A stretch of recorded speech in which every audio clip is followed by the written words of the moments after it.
Do you in buy any chocolate? supermarket. No. Oh, you get so much. Even like when I worked there, you used to get a delivery from like everyone sends you all the, but you got like presents every day. You get like gifts from like everywhere. There's samples. Samples, yeah. Samples, Ollie. And it was my job to take all the deliveries. So every day, that was part of my thing, getting all your samples and presents. Oh, And yeah. then you even had people that worked there were baking stuff for you. Honestly. Well, you did get some. I share my Yeah, samples, I used to make sure I stayed when you opened it. so you could see that. Yeah. We had your brother on, didn't we? Yes.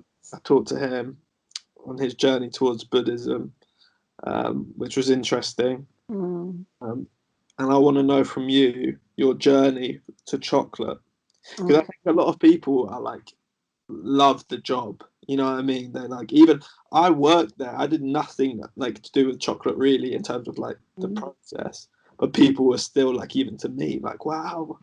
But you actually work with the chocolate. Yes. So my journey with chocolate is quite, well, I don't know, particular different, but I didn't have anything to do with chocolate. And I started 6 years ago. So I did a training in psychology and social work when I was in France.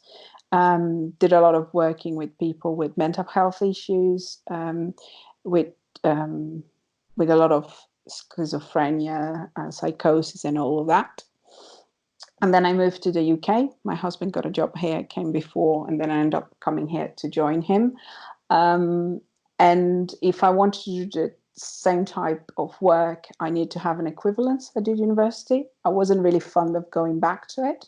I had just finished a training, which was like kind of master degrees level, and I didn't really want to go back. And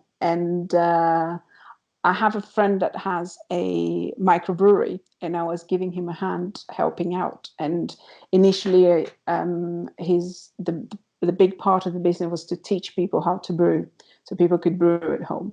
So I was helping him out with the courses and things like that, and I quite enjoy it. And one day he said to me, "Oh, I know a chocolatier that will love to like train people, and I think you will do it very well." And I was a little bit like, "Oh, okay."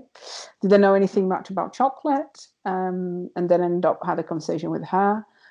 Worked 3 months with her. It was very interesting for me. It was just doing like a stage kind of thing, 3 days a week, and then end up really kind of getting like finding interest.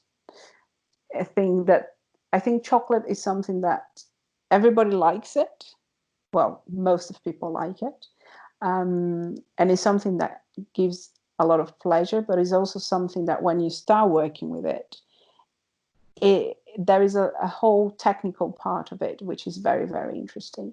And I think for me, if I compare my previous training with chocolate now, I think it's this whole thing about like, in the theory, you have something that works, like when you're working with people with psychosis, you have all the theory behind it and actually how the structure can work and how you can offer things.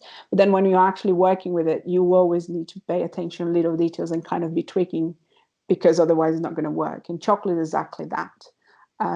Is you have your technique and you have your temperatures to work with, but sometimes if it's a little bit more, if it's hotter or if it's a bit more humid, you need to change things around. And sometimes you do exactly the same thing over and over again, and by the 30th time, it actually doesn't work. So you have all these elements for me that make it quite an interesting thing.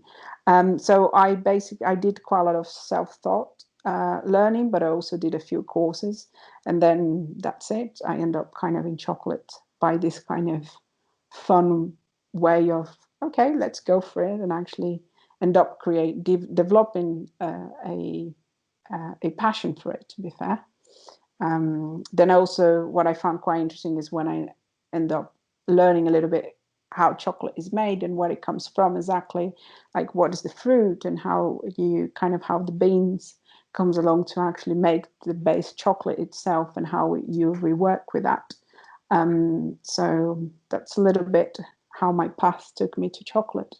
Yeah, I think, and what interested me as well, because I think you sort of told me bits of that story before, and also Simon that works with at Rococo, I was talking to him about it, and I expected with all you people that it was something that you'd all decided when you were younger and you've worked to this point. But he was also like, he sort of gave a similar thing. He was like, sort of like did it a bit and then did this, then did that, and it just happened. And then I also thought it was interesting after talking to your brother, who made such a change from his old job and stuff towards where he is now.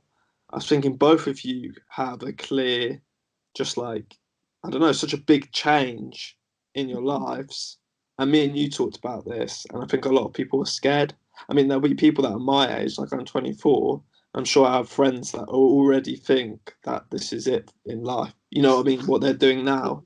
They're like, no, I'm 24 now. Like, I can't change now. Whereas both you and your brother have done these massive changes. Mm. You're just doing it, and I like that because I imagine my life being, having different stages and wanting to try different things. Mm. Yeah, I think if I think of my path in life in different things, I suppose we all grew up in different ways. We have different history.